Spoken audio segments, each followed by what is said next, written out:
നിനക്ക് ദേഷ്യം വന്നു. എനിക്കതിനൊന്നും പറ്റില്ല. എനിക്ക് വേഗം നിധി വേണം. നിധി തന്നില്ലെങ്കിൽ നിന്റെ കൊമ്പുകൾ ഞാൻ വെട്ടിമുറിക്കും. മരം പറഞ്ഞു, ശരി, എന്റെ ഈ വേദിനടിയിൽ ഒരു മൺകുടമുണ്ട്, അത് നീ എടുത്തോ. അവൾ വേഗം വേദിനടിയിൽ നിന്ന് മൺകുടം എടുത്തു. അത് തുറന്നു നോക്കാൻ അവൾക്ക് ധൃതിയായി. അങ്ങനെ മൺകുടം തുറന്നു നോക്കിയപ്പോൾ അവൾ പേടിച്ച് നിലവിളിച്ചു. അതിനുള്ളിൽ എന്തായിരുന്നെന്ന് അറിയാമോ? ഉഗ്ര വിഷമുള്ള ഒരു സർപ്പം. പെട്ടെന്ന് സർപ്പം ജുന്നയെ ആഞ്ഞു കൊത്തി. അവൾ നിലത്ത് വീണ് പിരഞ്ഞു. ആർത്തിയും അസൂയയും മനസ്സിൽ സൂക്ഷിച്ച ജുന്ന അങ്ങനെ ആ കാട്ടിൽ കിടന്നു മരിച്ചു. ഇപ്പൊ മനസ്സിലായില്ലേ? ആർത്തിയും അസൂയയും ഒന്നും നല്ലതിനല്ല. നല്ല കുട്ടികളെ എല്ലാവരും സ്നേഹിക്കും.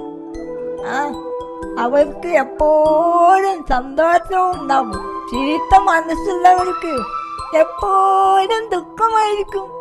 അപ്പോൾ മോൾക്കും സൗഭാഗ്യങ്ങൾ വരും. എല്ലാവരും മോളെ ഇഷ്ടപ്പെടും. മുത്തശ്ശി എന്റെ കൂടെ വീട്ടിലേക്ക് വരുമോ? എങ്കിൽ വാ, നമുക്കെല്ലാവർക്കും വീട്ടിൽ പോവാം.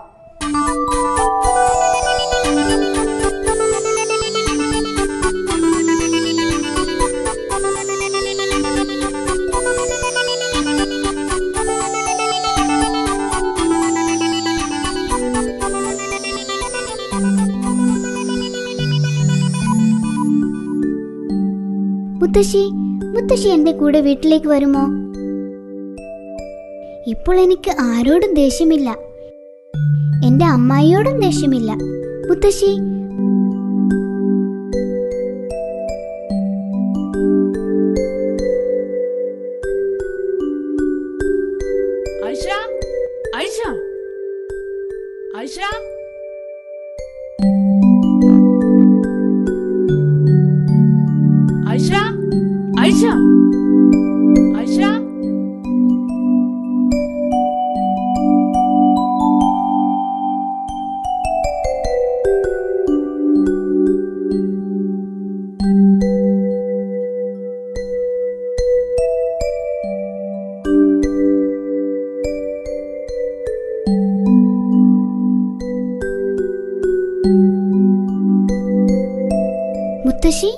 മുത്തശ്ശി,